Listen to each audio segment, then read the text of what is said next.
Tut ki gecedir,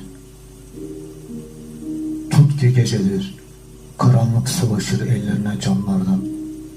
Birden kırmızıya döner trafik ışıkları.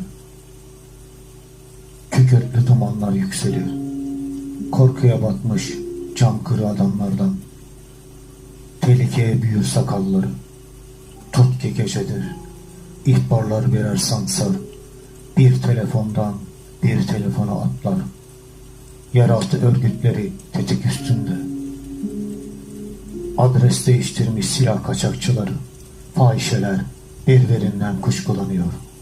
Tut ki gecedir, katiller huzursuz, hırsızlar sinirli, hainler ürkekçidir. Elleri telefona kendiliğinden uzanıyor. İhanete gece müthiş bir gerekçedir. İhbarlar birer sansar, bir telefondan bir telefona atlar. İhanet bir bilmecedir.